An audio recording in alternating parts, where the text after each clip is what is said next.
Hello, everybody. This is the first lecture after break online.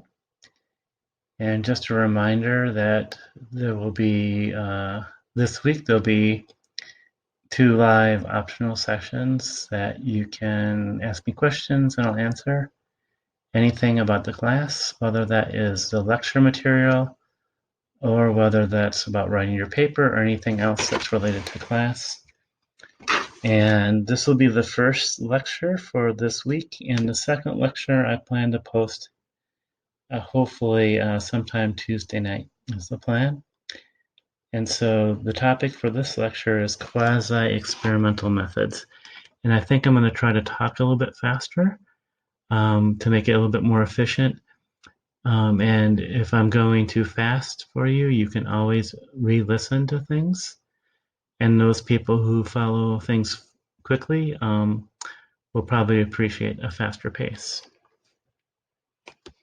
So quasi-experimental methods. So what does quasi mean?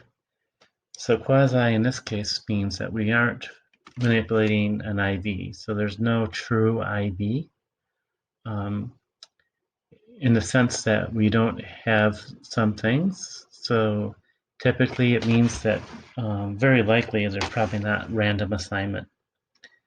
So if we're doing between subjects design, we're comparing two groups. Very likely in a quasi-experimental study, we are not randomly assigning people to groups. And then if we're doing it within subjects design, we probably have not done things like counterbalancing to sort of watch out for order effects. So just basically we're missing some aspects of experimental control in this type of a study. And what this causes is this does cause some problems with confounding variables because we are not having this larger control over things. So quasi again, quasi-experimental means it's like an experiment, but it's lacking those things we just talked about. But it's like an experiment because the IV comes before measuring the DV. So your book talks about this being better than non-correlational, or I'm sorry, non-experimental research, and that eliminates this directionality problem. So in non-experimental research, you typically are measuring things at the same time, and therefore you're unsure about what causes what. So with the quasi-experimental, the point is that at least there's a direction of IV to DV, and that there can be some inferences about the IV causing the DV because of this, but there are some problems with confounding variables as we discussed just before.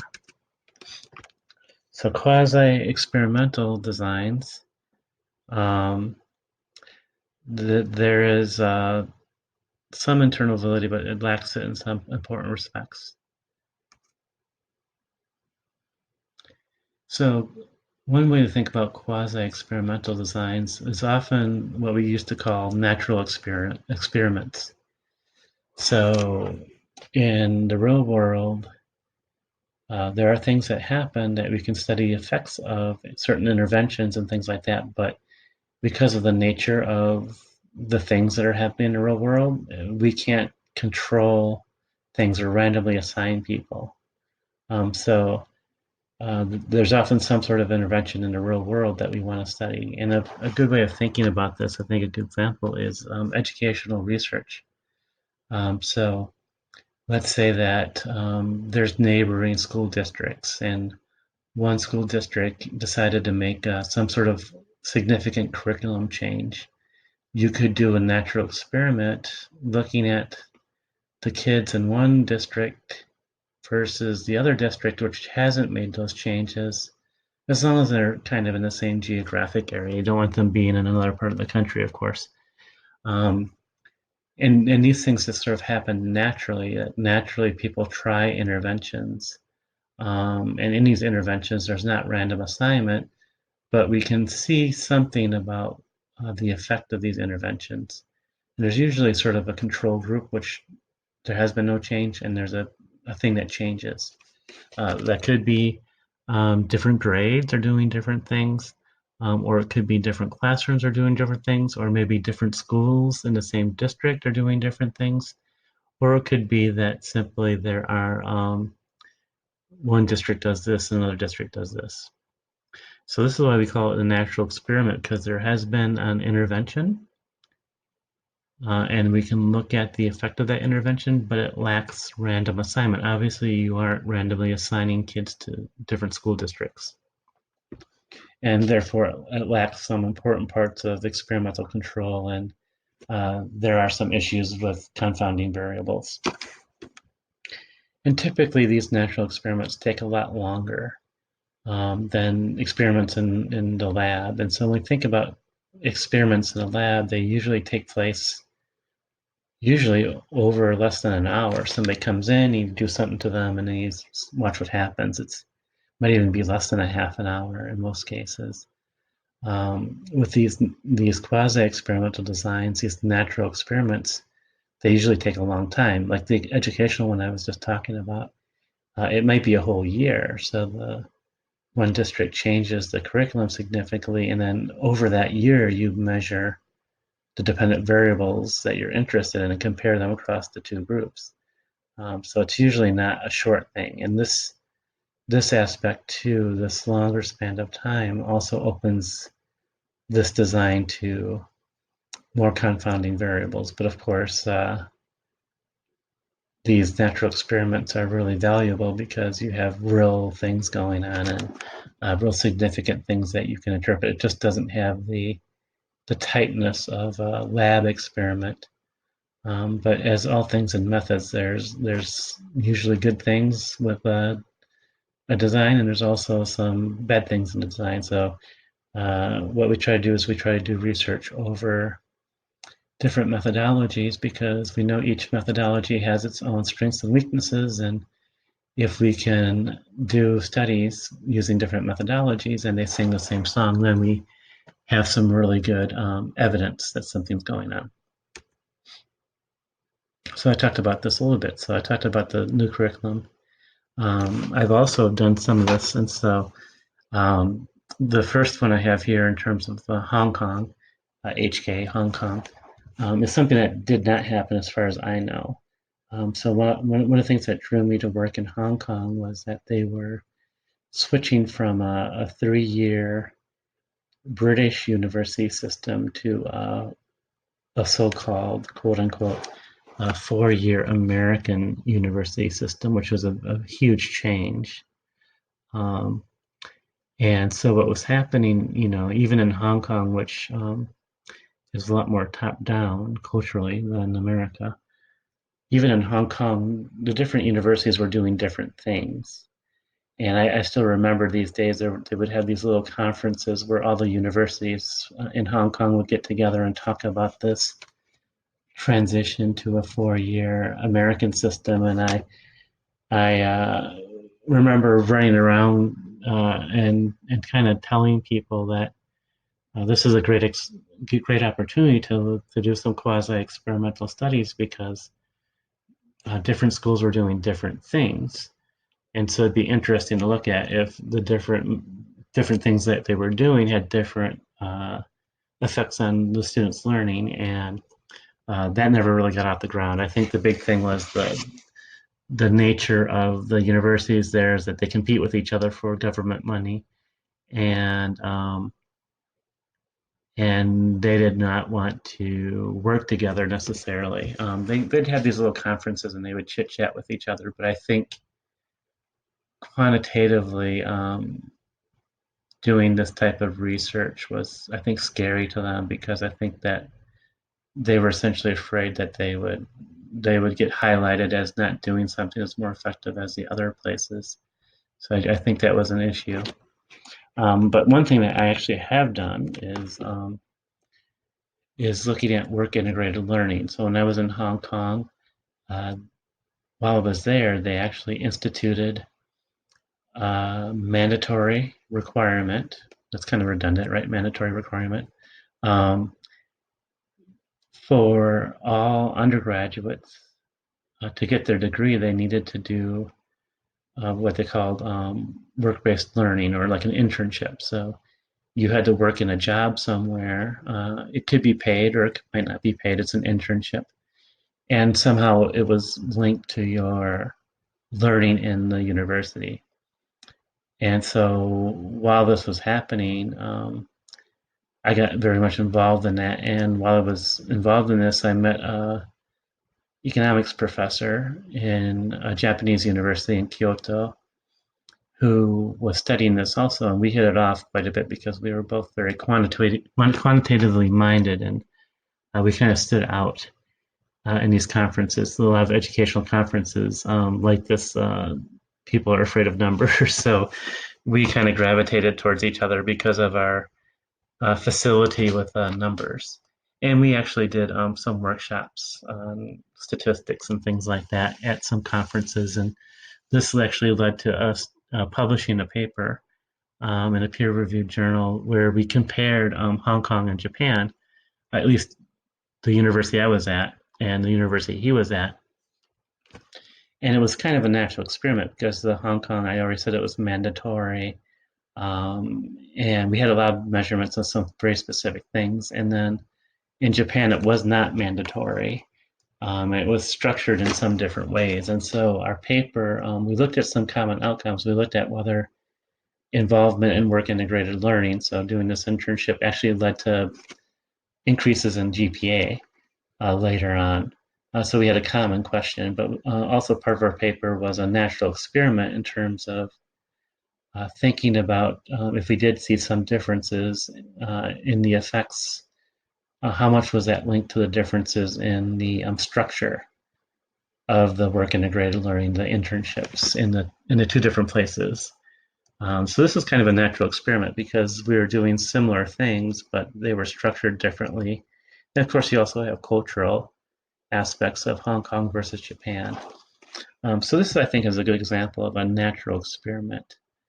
So we obviously were not randomly assigning people to go to my university in Hong Kong or to go to the Japanese university in Kyoto. It was just that naturally we were both doing different things under sort of a similar umbrella, and this led to an interesting paper, I thought. So that's, I think, a good real life example of such a study. So much of this lecture will be looking at different designs, and we basically are going to start with crappier designs, and we're going to get to more elegant designs. So pretty much the worst design that you can use in quasi-experimental is one group post-test only design. You should really not do this.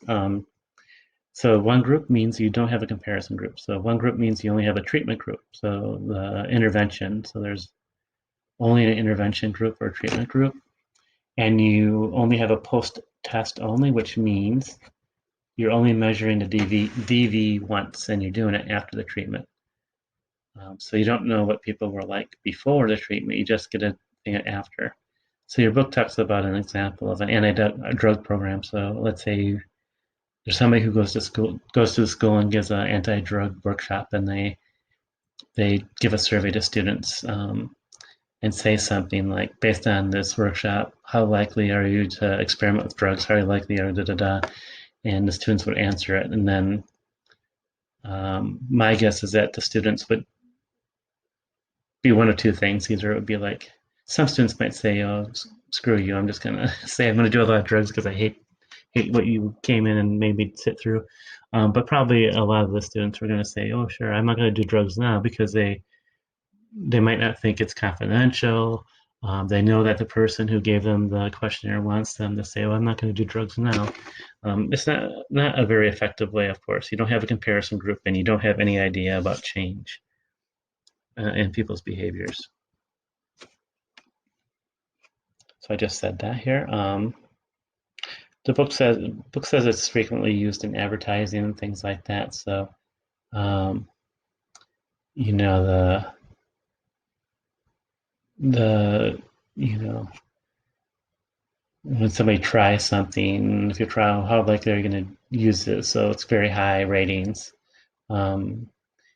There's no comparison group with other products. It's just saying, "Well, I like this product." And if you've seen things like don't know if they did this on Jimmy Kimmel, but some comedy shows I've seen this, and they basically have some crappy thing.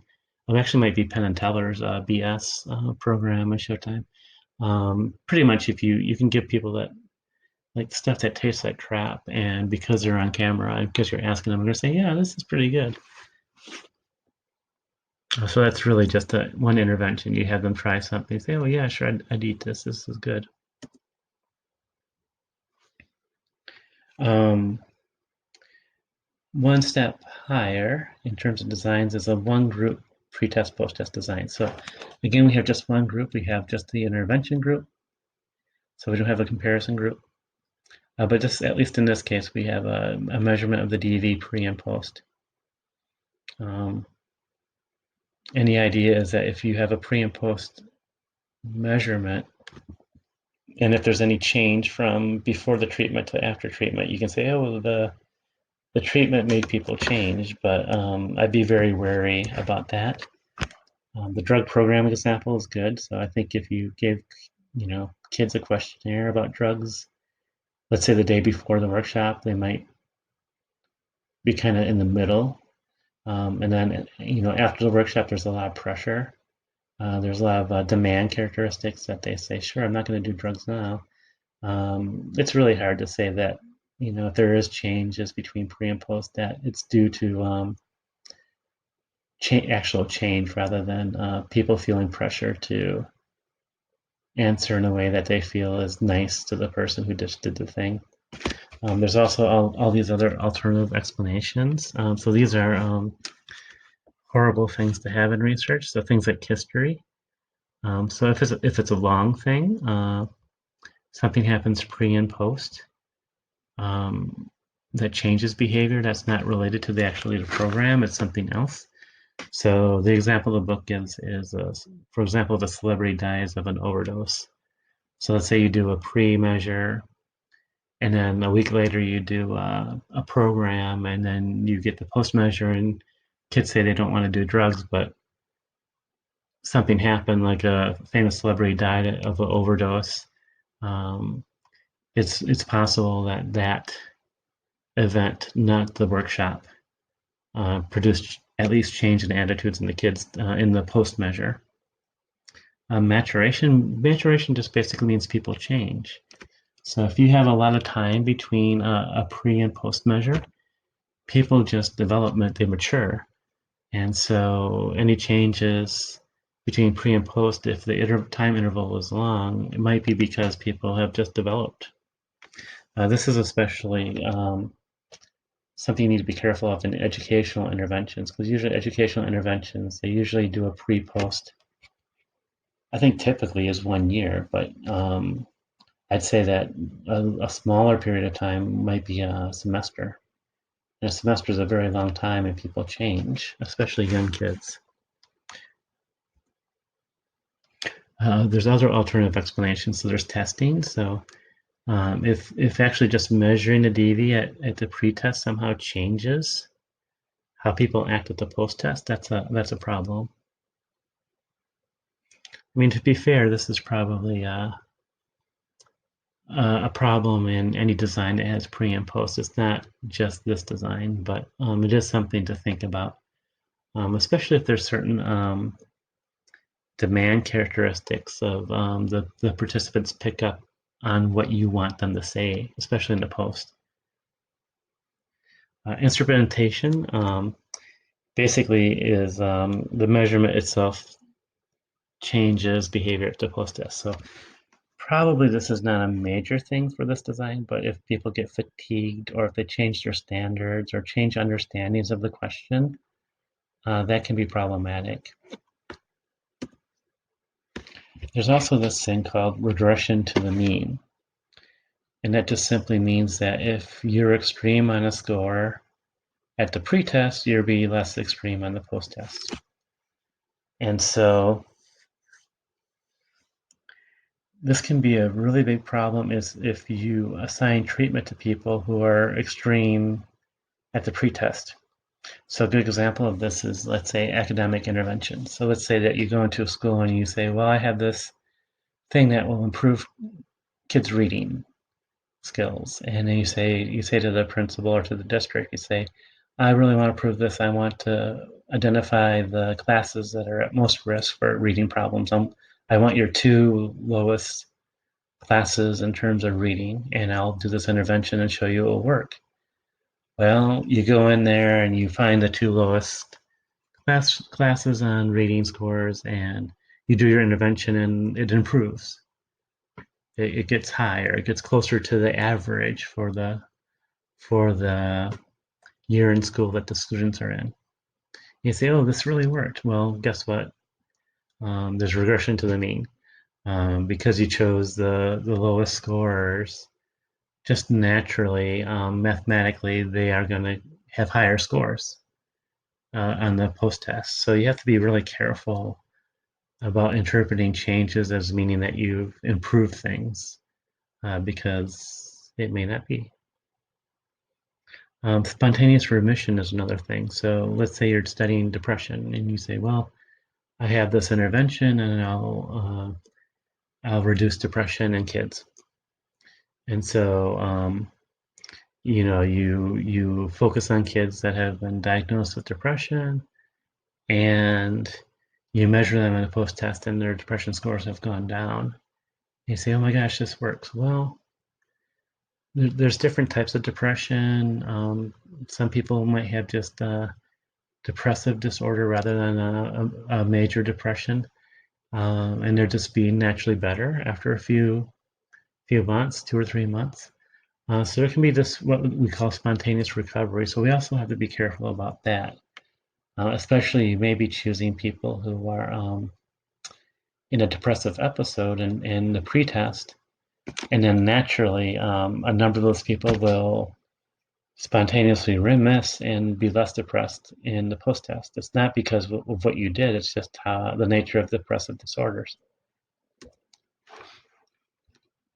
So all of this highlights that there's an importance for a control group, a comparison group, and to especially in terms of these alternative explanations. So a lot of the alternative explanations we just gave, if we have a control group, we can have some check on these things. So now we're going to get away from the one group design, I think. Nope, in a second. The last one group design, I believe it's the last one, is called interrupted time series design. Here we're measuring the dependent variable multiple times. And so let's look at an example that's in your textbook in terms of reducing work absences. So let's say that the company is concerned about workers missing work, and they want to do an intervention to make sure they reduce that stuff. So one way they can do this is looking at this. And so this is the number of absences. So you see absences are on the left-hand side, and we'll take the top part first. So the top one actually is evidence that you changed it, because what you do is you measure absences before the treatment. So these are different weeks, the number of absences. This is before the treatment. Then you do the treatment. This little dotted line is the treatment, and then you can see after the treatment, you're measuring over multiple weeks absences. And you can pretty clearly see that the absences are higher here before the treatment. After treatment, they've dropped. And there's some variability, but still there's lower absences in general after the treatment versus before. The lower one, there's no evidence for the treatment working. So we have before the treatment, then we have the treatment, and then after the treatment. There's no change there. So interrupted time series is that you just measure the DV. DV in this case is absences. And you measure it multiple times before the treatment and then after the treatment, and you look at the pattern to see if there's been a change. The top one suggests you've been effective in changing people's behaviors. Bottom one, you're not effective. Okay, now we're getting to beyond the one group designs. And so the first one is called non-equivalent group designs. I should say the first one. This is pretty much the class of things we're going to do now. This is true for pretty much all quasi-experimental research. We're going to have non-equivalent groups. Why? Because we aren't having random assignment. So because we don't have random assignment, we can't assume that the groups are similar on the things person variables that could affect the DV. But we are introducing a comparison or a control group, so at least we can rule out some of the alternative explanations that we talked about before with the one group designs. So the simplest one is, there's a pattern here, post-test only. So post-test only, but you have two groups. You have a treatment group and you have a control group. And a big problem here is you only measure the DV after treatment. So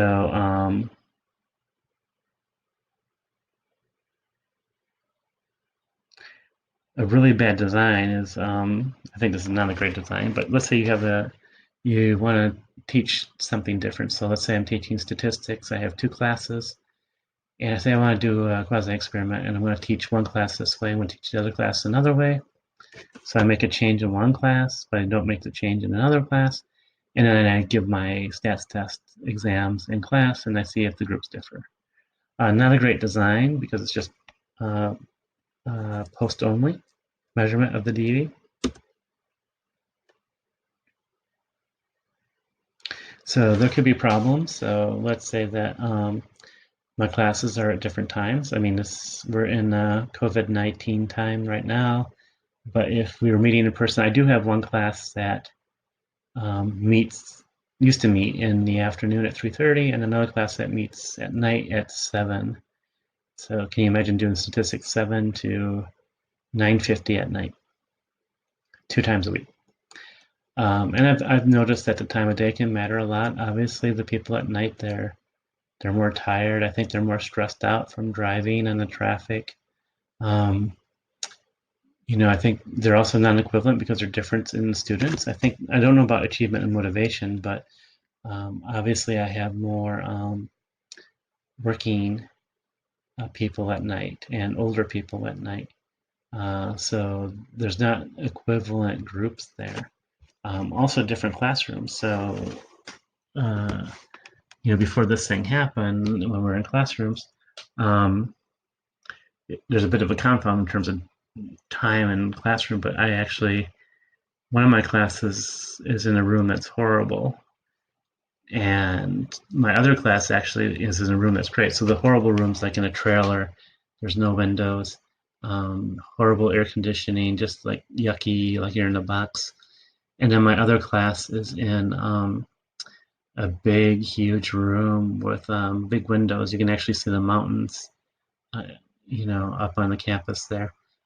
So that would be a good example of different classrooms, and it definitely affects people's learning and achievement, I think. So this is a problem with this design, with the non-equivalence. So in this design, you can try to increase internal validity. So it's probably difficult with a teacher because you might have certain limits, but you could try to make groups as similar as possible. So you could make sure that you choose classes that are in the same classroom, choose classes at the same time of day, whether it's morning, afternoons, or night. You could try to make sure you choose classes that have similar GPAs or scores on a test beforehand. So if you were to do this, you might want to make sure that you have some sort of measurement of students' achievement in math, if it's a math test. And you might want the same teachers because that's another confound, obviously. So let's say you have the intervention, and the intervention is only done by one teacher, and then you have the control group, but it's another teacher. That's another confound. It could just be the teacher rather than the intervention that's making a difference. So another design which is a little bit better. Now we have a pre-test and a post-test with, again, non-equivalent groups because we don't have random assignment. So we have a treatment group and a control group, but they're not randomly assigned, so they're not equivalent. But we're doing the pre and post measure of the DV. So this is a little bit better than some designs before because we control for history. So we have two groups. So we have a control group and a treatment group, and I hope that they're in the same school or they're in the same area geographic area. So if anything happens in the area that can impact the DV, it's going to happen to both groups. It helps control for maturation. So you have the control group. So the control group is the same age, same grade as the treatment group, and so if there is any maturation, that maturation should show up in the control group also. So if the changes are just maturation, the groups will be basically the same. If the groups differ, the treatment group improves more than the control group, then it's probably not because of maturation, it's probably because of the IV for the treatment. And also, given that you have a control group along with the treatment group, if there's any issues about the testing or instrumentation, it's going to impact both groups in the same way. So that if there's any impact of that, it should be equal across the groups. Still, we have to be careful of regression to the mean, especially if we're choosing the intervention group, the treatment group, based on their pretest scores in terms of being extreme, either high, like high on depression, or low on math achievement. We also have to worry about spontaneous recovery.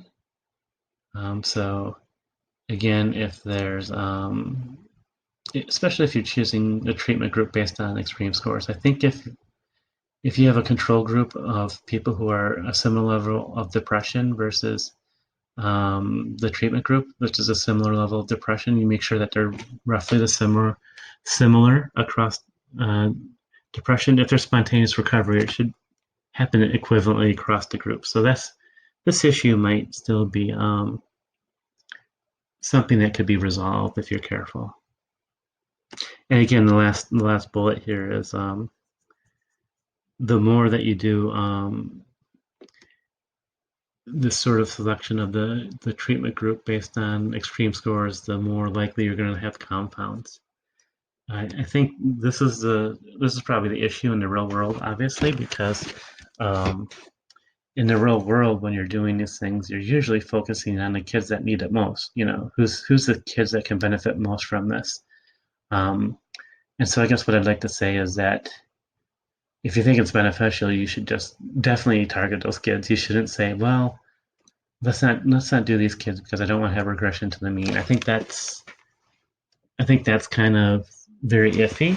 I wouldn't make this practical decisions based on research design decisions. I think the only thing that you would say is that be prepared for arguments that people will say, well, your evidence is sketchy. But maybe in this case, you might want to say, I don't care about my evidence, I care about the kids. And so, you know, still, I do believe that we want evidence for our interventions, but in the real world, where we have limited resources and limited time, sometimes we just say, let's target the kids that we need to, and we understand that the confounds may be there. So you can also do an interrupted time series with two groups. It's just that you would have to plot two lines. And so this is a time series again.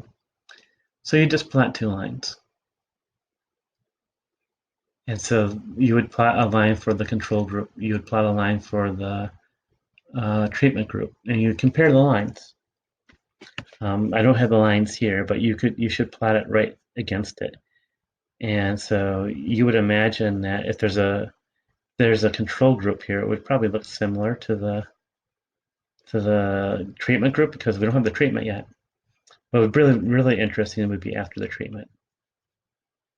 I guess if this works, the control group would be still up here, would show the zigzags up here. So it's just a matter of drawing two different lines in this case. And getting to a little bit more elegant quasi-experimental designs, we can have a pre-test, post-test design where we switch replication. So this one is, we're going to do it. So this is basically the steps. So we do a pre-test. So we have non-equivalent groups here. So we have a group we're going to treat, and we have a group that we're not going to treat, so the control group. And we assess the DV for both of the groups before treatment. And of course, one group gets the treatment. And that one group, I shouldn't say, I think I messed up that one. So we have non-equivalent groups. We start with two non-equivalent groups. And then one group gets the treatment. So we have the pretest of two groups. And then we give one group the treatment, and then we assess the DV on both of them. At this point, you would hope that there's a difference between the treatment group and the control group. And then you add the treatment group to the control group. So the second group, who you didn't give the treatment to, now you give the treatment to.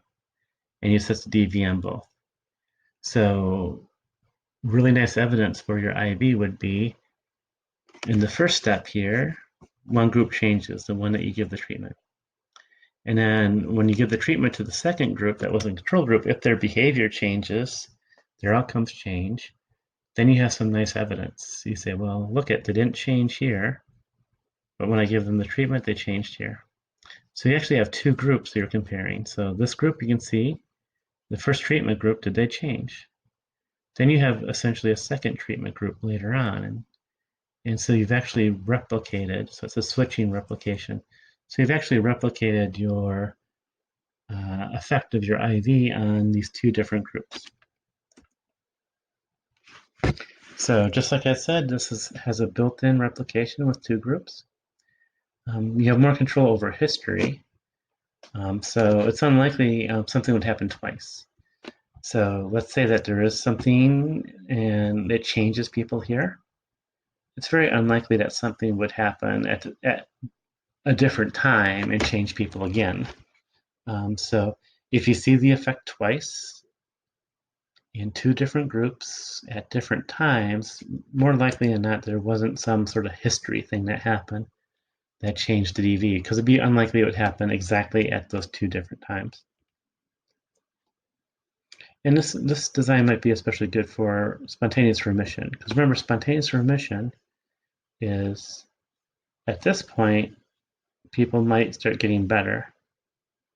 But if your treatment group is doing better than the control group, then you say, okay, probably not spontaneous remission. And then if you get change here, when you introduce the treatment, then it really looks to be like it's the treatment that's affecting people. It's not people are spontaneous recovering, because the chances that people will spontaneously recover, one group will recover here and the other group will recover here, is very unlikely. And then even more sophisticated design is called switching replication with treatment removal design. So again, we have two groups here. We do a pretest of the DV. So one group gets the treatment, and then of course you assess the DV in both groups to see if there's a difference. You would hope that the treatment group is better off than the control group. Give me a second, I'm gonna take a drink of water here.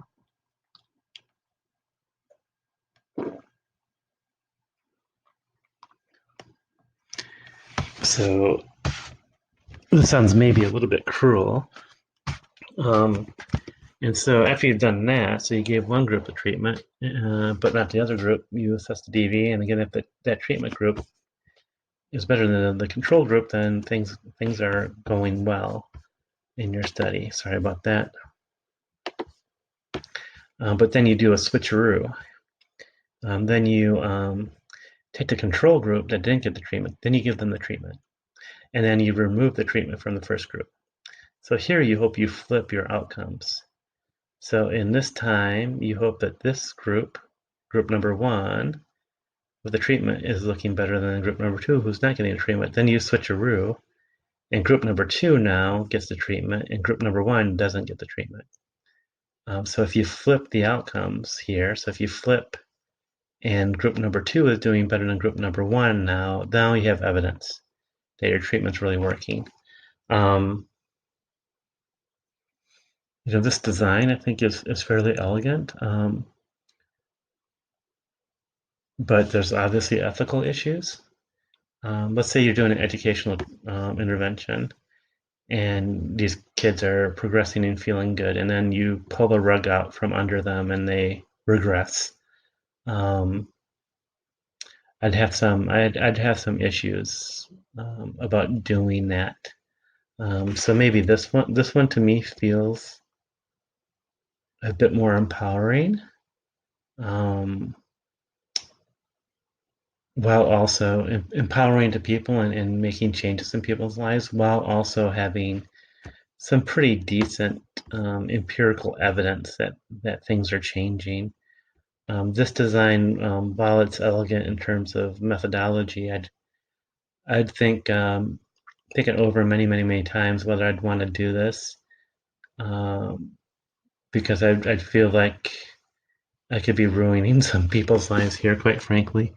Um, because probably that's the worst thing that can happen is having somebody feel some hope or feel some efficacy, and then you stomp on it, and they feel like crap again. So while this is maybe really elegant and maybe could be used in some situations, I think you'd have to be very careful about the effects, long-term effects this could have on people. Um, and so ethically, I'd be very concerned about this, although it's very elegant. And I think that's it. So hopefully this lecture was pretty straightforward. And then the second lecture for the week, I plan to post it on Tuesday night. Again, we're going to have optional live Q&A sessions during our class sessions. It's optional this week, and the announcement for that is on campus. So take care.